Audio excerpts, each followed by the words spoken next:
Selskabet for Teknisk Plast præsenterer VDW Mørtelsystemer. Kvalitet til fagfolk.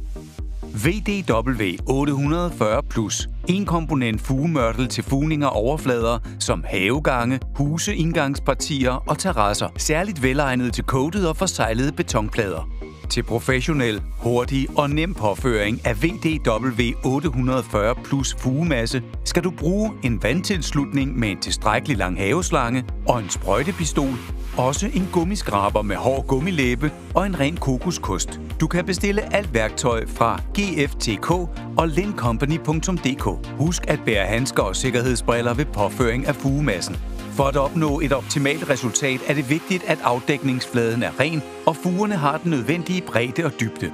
Som en hjælp til indføring, og for at mindske eventuelle bindemiddelrester på overfladen, anbefaler vi forbehandling med stenbeskyttelsen VDW 950 3 i 1.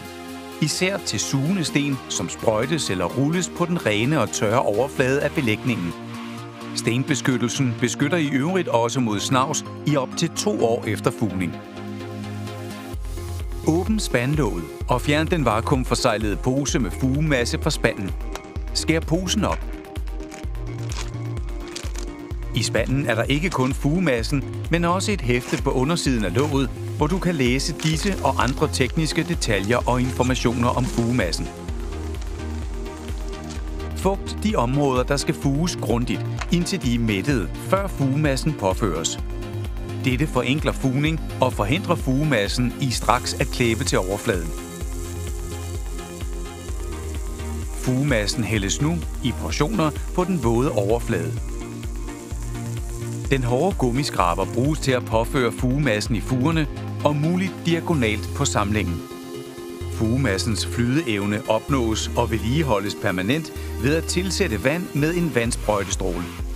Ved fugning er det tilrådeligt at arbejde nedad fra det højeste punkt i retning af skråningen.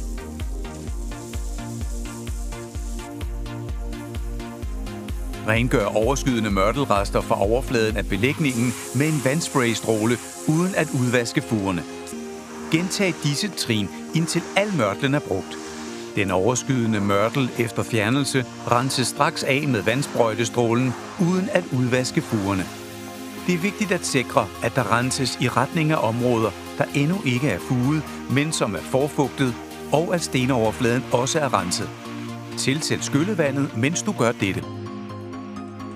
Rens sålerne på dine sko i ny og næ. Dette forhindrer fodspor og forurening af de tilstødende overflader. Faserne på panelkanterne må ikke fuges og skal derfor fritlægges. Det kan nemt gøres, f.eks. ved at føre håndtaget på kokoskosten langs fugerne. De sidste resterende mørtelrester kan fejes væk med kokoskosten. Denne proces kan også bruges til at glatte eller justere overfladen og kanterne. Kosten bør vaskes ud af og til, især ved fugning af større områder. Perfekt resultat. En permanent, stærk og vandgennemtrængelig samling med VDW 840 Plus. Yderligere information og det komplette sortiment findes på gftk-info.de og linkcompany.dk.